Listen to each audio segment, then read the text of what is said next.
Chapter 13. Public Services and Duties, 1749 to 1753. Peace being concluded, and the association business therefore at an end, I turned my thoughts again to the affair of establishing an academy. The first step I took was to associate in the design of a number of active friends, to whom the junto furnished a good part.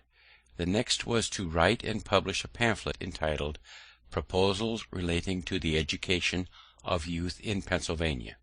This I distributed among the principal inhabitants gratis, and as soon as I could suppose their minds a little prepared by the perusal of it, I set on foot a subscription for opening and supporting an academy. It was to be paid in quotas yearly for 5 years. By so dividing it, I judged the subscription might be larger, and I believe it was so, amounting to no less, if I remember right, than £5,000. In the introduction to these proposals, I stated their publication, not as an act of mine, but of some public-spirited gentleman, avoiding as much as I could, according to my usual rule, the presenting myself to the public as the author of any scheme for their benefit. The subscribers, to carry the project into immediate execution, chose out of their numbers 24 trustees, and appointed Mr. Francis, then Attorney General, and myself to draw up constitutions for the government of the academy, which being done and signed, a house was hired, masters engaged, and the schools opened, I think, in the same year, 1749. Trench Francis, uncle of Sir Philip Francis, emigrated from England to Maryland to become attorney for Lord Baltimore. He removed to Philadelphia, and was Attorney General of Pennsylvania from 1741 to 1755. He died in Philadelphia, August 16th, 1758. The scholars increasing fast, the house was soon found too small, and we were looking out for a piece of ground, properly situated, with intention to build, when Providence drew to our way a large house already built, which, with a few alterations, might well serve our purpose. This was the building before mentioned, erected by the hearers of Mr. Whitefield, and was obtained for us in the following manner. It is to be noted that the contributions to this building being made by people of different sects, care was taken in the nomination of trustees in whom the building and ground was to be vested, that a predominancy should not be given to any sect, lest in time that predominancy might be a means of appropriating the whole to the use of such sect, contrary to the original intention. It was therefore that one of each sect was appointed, viz., 1 Church of England man, 1 Presbyterian, 1 Baptist, 1 Moravian, etc. Those, in case of vacancy by death, were filled it by election from among the contributors. The Moravian happened not to please his colleagues, and on his death they resolved to have no other of that sect. The difficulty then was, how to avoid having 2 of some other sect by means of the new choice. Several persons were named, and for that reason not agreed to. At length one mentioned me, with the observation that I was merely an honest man, and of no sect at all, which prevailed with them to choose me. The enthusiasm which existed when the house was built had long since abated, and its trustees had not been able to procure fresh contributions for paying the ground rent, and discharging some of the other debts the building had occasioned, which embarrassed them greatly.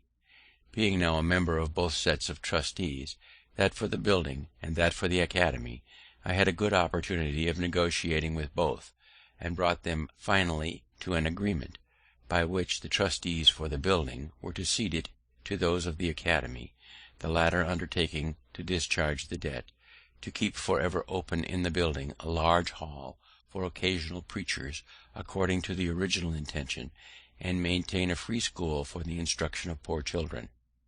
Writings were accordingly drawn, and on paying the debts the trustees of the academy were put in possession of the premises.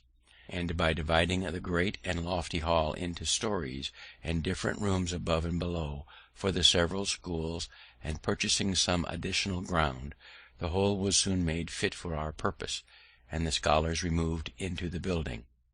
The care and trouble of agreeing with the workmen, purchasing materials, and superintending the work, fell upon me, and I went through it the more cheerfully, as it did not then interfere with my private business, having the year before taken a very able, industrious, and honest partner, Mr. David Hall, with whose character I was well acquainted, as he had worked for me 4 years.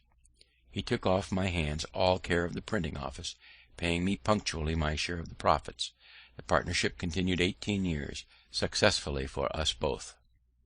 The trustees of the Academy, after a while, were incorporated by a charter from the governor.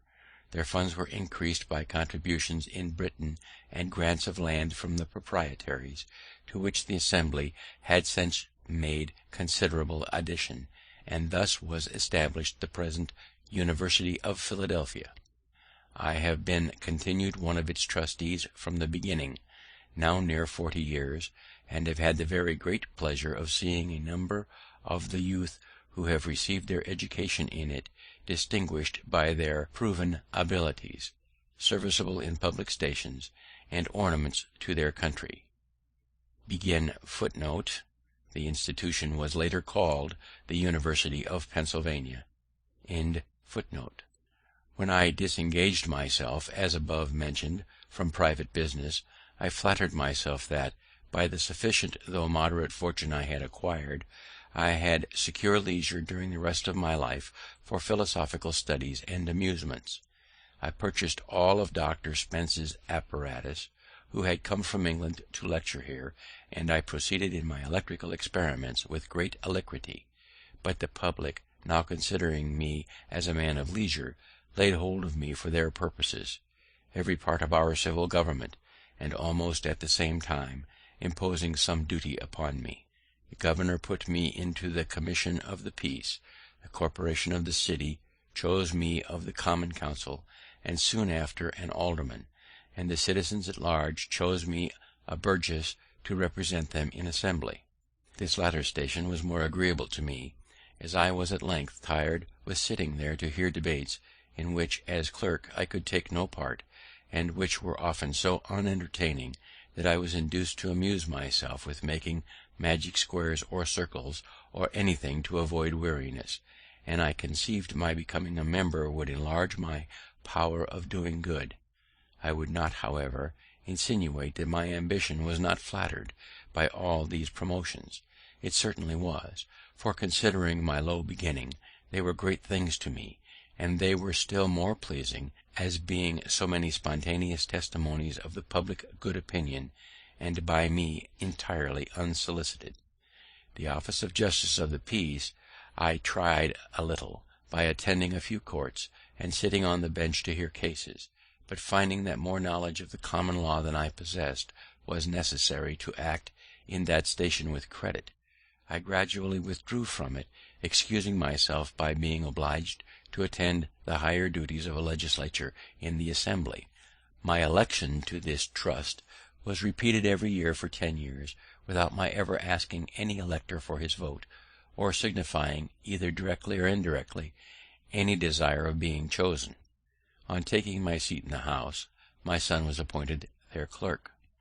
The year following, a treaty being held with the Indians at Carlisle, the governor sent a message to the House, proposing that they should nominate some of their members to be joined with some members of council as commissioners for that purpose. The House named the Speaker, Mr. Norris, and myself, and being commissioned, we went to Carlisle and met the Indians accordingly. As those people are extremely apt to get drunk, and when so are very quarrelsome and disorderly, we strictly forbade the selling of any liquor to them, and when they complained of this restriction, we told them that if they would continue sober during the treaty, we would give them plenty of rum when business was over. They promised this, and they kept their promise, because they could get no liquor, and the treaty was concluded very orderly, and concluded to mutual satisfaction. They then claimed and received the rum. This was in the afternoon. They were near 100 men, women, and children, and were lodged in temporary cabins, built in the form of a square, just without the town. In the evening, hearing a great noise among them, the commissioners walked out to see what was the matter. We found they had made a great bonfire in the middle of the square. They were all drunk, men and women, quarrelling and fighting, their dark-colored bodies, half naked, seen only by the gloomy light of the bonfire, running after and beating one another with firebrands, accompanied by their horrid yellings, formed a scene the most resembling our ideas of hell that could well be imagined. There was no appeasing the tumult, and we retired to our lodging. At midnight a number of them came thundering at our door, demanding more rum, of which we took no notice. The next day, sensible they had misbehaved in giving us that disturbance, they sent 3 of their old councillors to make their apology. The orator acknowledged the fault, but laid it upon the rum, and then endeavoured to excuse the rum by saying, the Great Spirit who made all things made everything for some use, and whatever use he designed anything for, that use it should always be put to. Now when he made rum, he said, let this be for the Indians to get drunk with, and it must be so.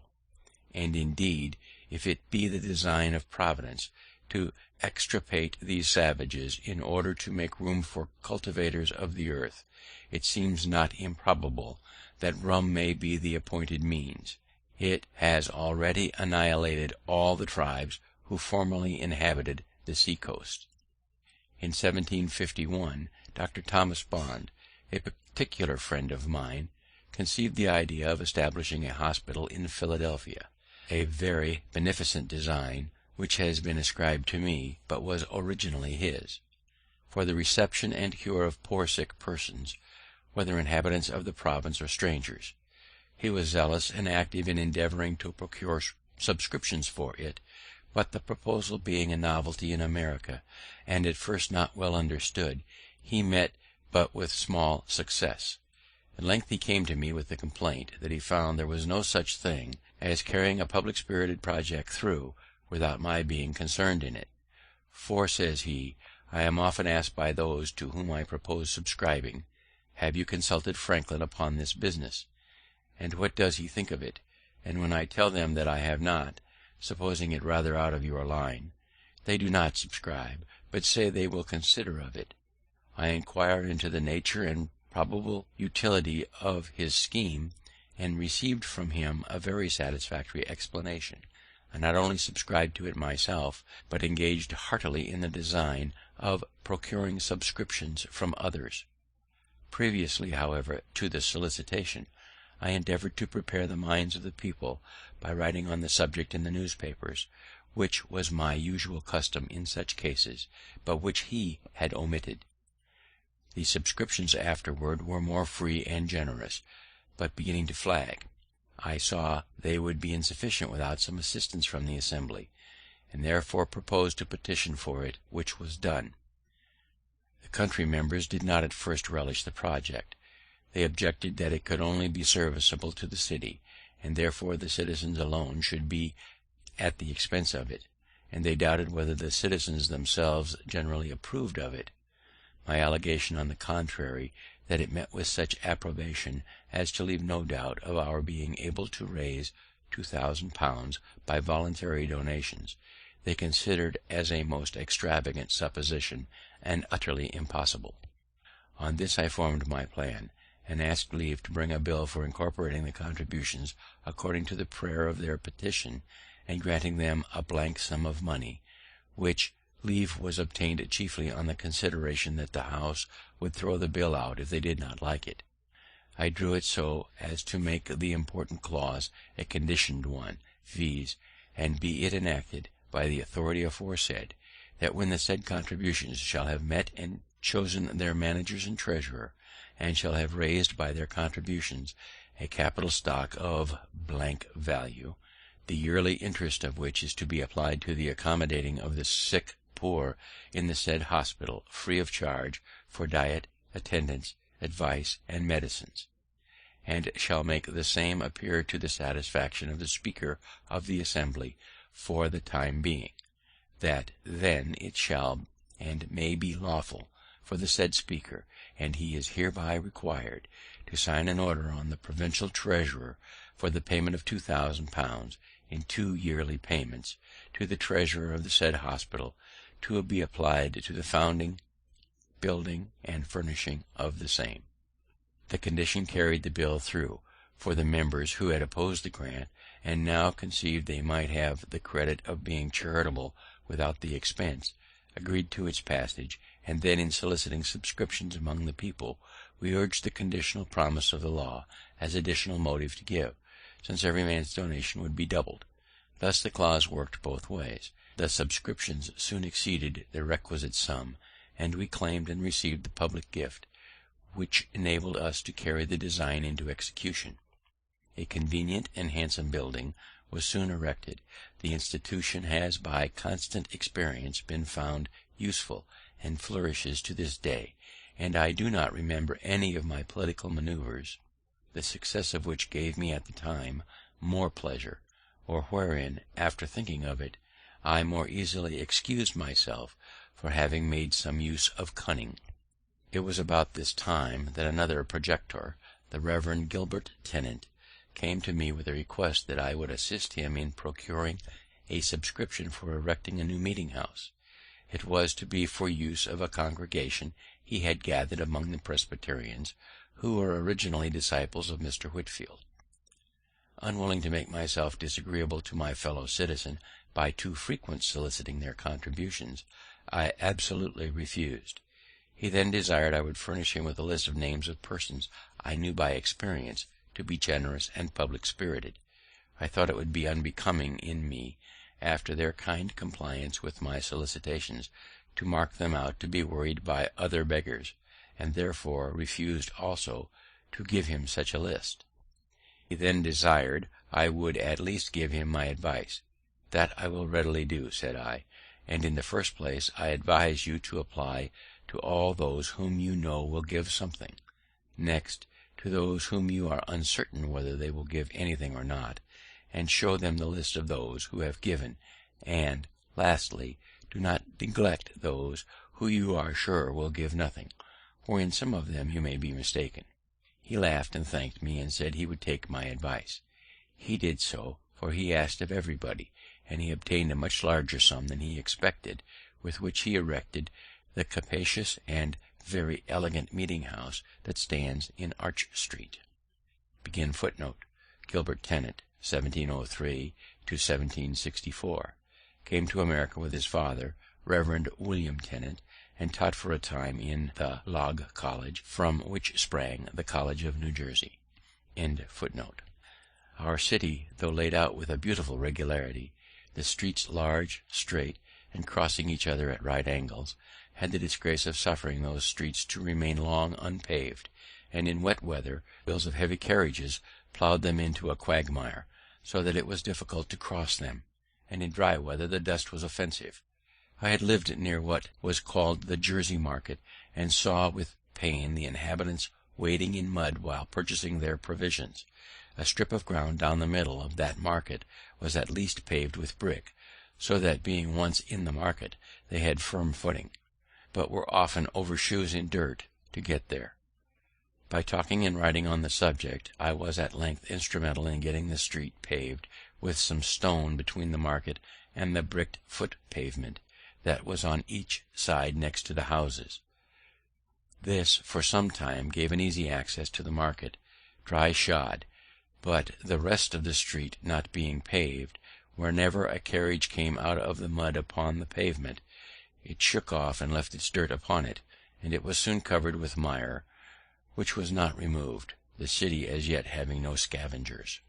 After some inquiry, I found a poor industrious man who was willing to undertake keeping the pavement clean by sweeping it twice a week, carrying off the dirt from before all the neighbours' doors for the sum of 6d. per month, to be paid by each house.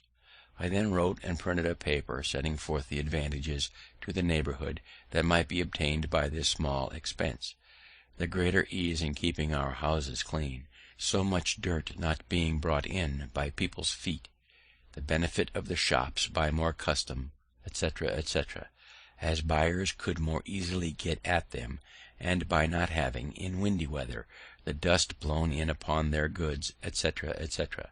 I sent one of these papers to each house, and in a day or two went round to see who would subscribe an agreement to pay these sixpence. It was unanimously signed, and for a time well executed. All the inhabitants of the city were delighted with the cleanliness of the pavement that surrounded the market, it being a convenience to all, and thus raised a general desire to have all the streets paved, and made the people more willing to submit to a tax for that purpose. After some time I drew a bill for paving the city, and brought it into the Assembly. It was just before I went to England in 1757, and did not pass until I was gone, and then with an alteration in the mode of assessment, which I thought not for the better, but with an additional provision for lighting as well as paving the streets, which was a great improvement. It was by a private person, the late Mr. John Clifton, his giving a sample of the utility of lamps by placing one at his door, that the people were first impressed with the idea of enlightening all the city. The honour of this public benefit has also been ascribed to me, but it belongs truly to that gentleman. I did but follow his example, and have only some merit to claim respecting the form of our lamps, as differing from the globe lamps we were at first supplied with from London. Those we found inconvenient in these respects. They admitted no air below, the smoke therefore did not readily go out above, but circulated in the globe, lodged on its inside, and soon obstructed the light they were intended to afford, giving, besides, the daily trouble of wiping them clean, and an accidental stroke on one of them would demolish it, and render it totally useless. I therefore suggested the composing them of 4 flat panes, with a long funnel above to draw up the smoke, and crevices admitting air below, to facilitate the ascent of the smoke. By this means they were kept clean, and did not grow dark in a few hours, as the London lamps do, but continued bright till morning, and an accidental stroke would generally break but a single pane, easily repaired. I have sometimes wondered that the Londoners did not, from the effect holes in the bottom of the globe lamps used at Vauxhall, have, in keeping them clean, learned to have such holes in their street lamps, but these holes being made for another purpose, viz., to communicate flame more suddenly to the wick by a little flax hanging down through them, the other use of letting in air seems not to have been thought of, and therefore, after the lamps had been lit a few hours, the streets of London were very poorly illuminated. Vauxhall Gardens, once a popular and fashionable London resort, situated on the Thames above Lambeth. The gardens were closed in 1859, but they will always be remembered because of Sir Roger de Coverley's visit to them in the Spectator, and from the description in Smollett's Humphrey Clinker and Thackeray's Vanity Fair.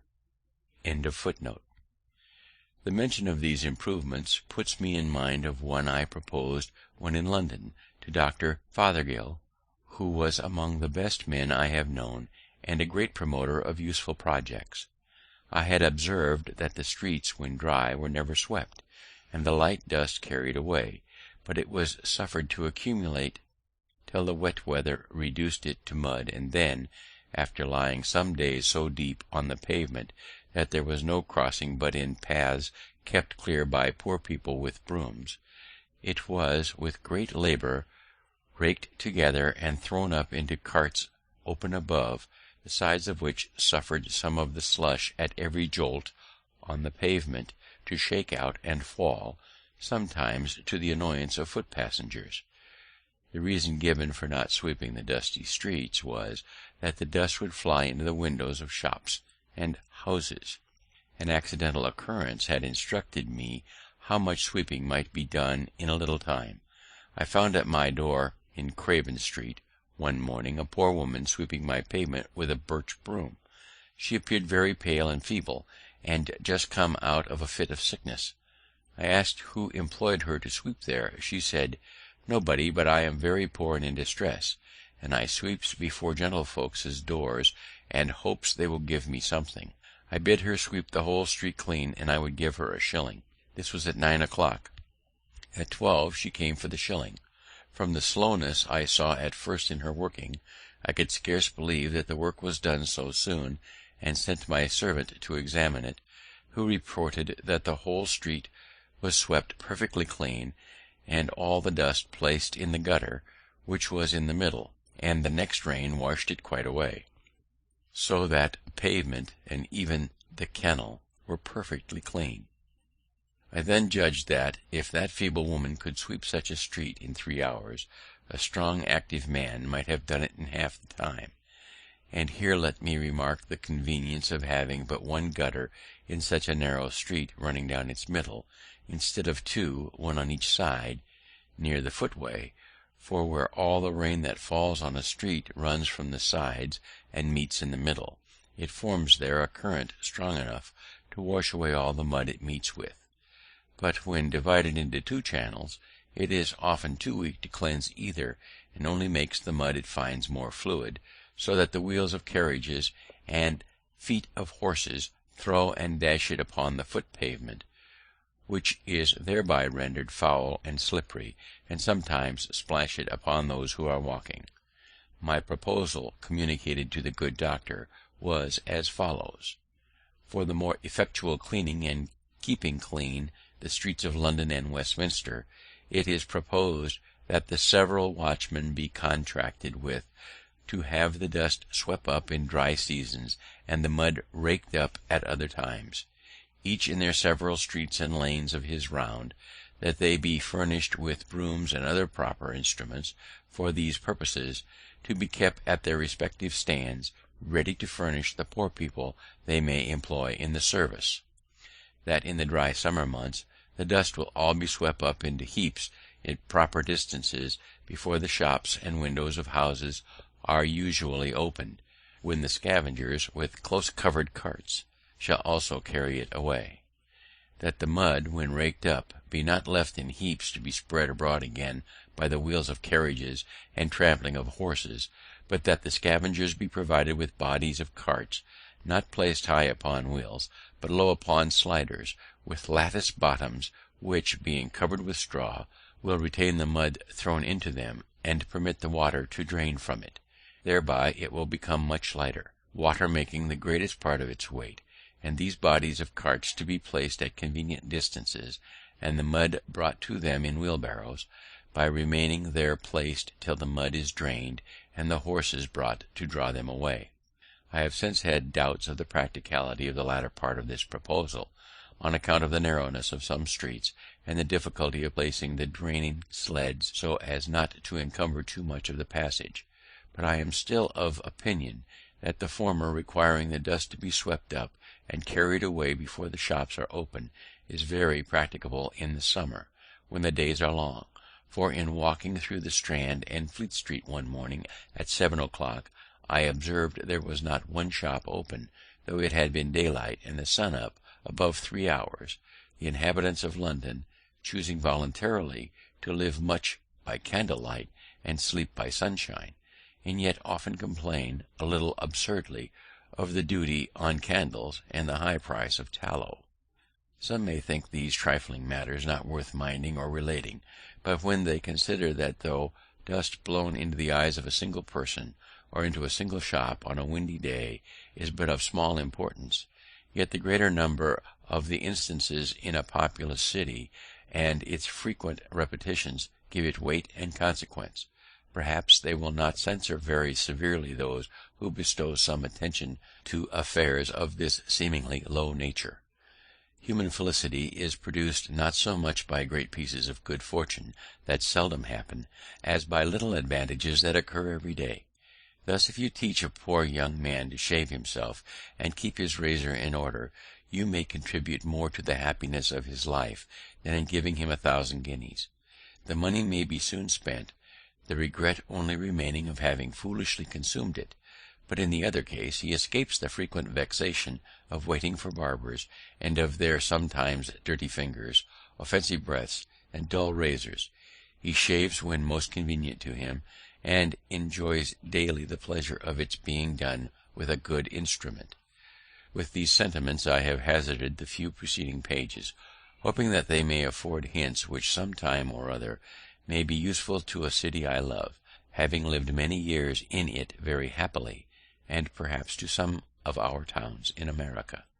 Having been for some time employed by the Postmaster General of America as his comptroller in regulating several offices and bringing the offices to account, I was, upon his death in 1753, appointed jointly with Mr. William Hunter to succeed him, by a commission from the Postmaster General in England.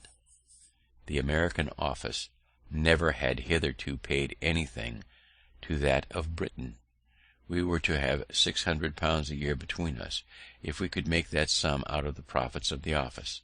To do this, a variety of improvements were necessary.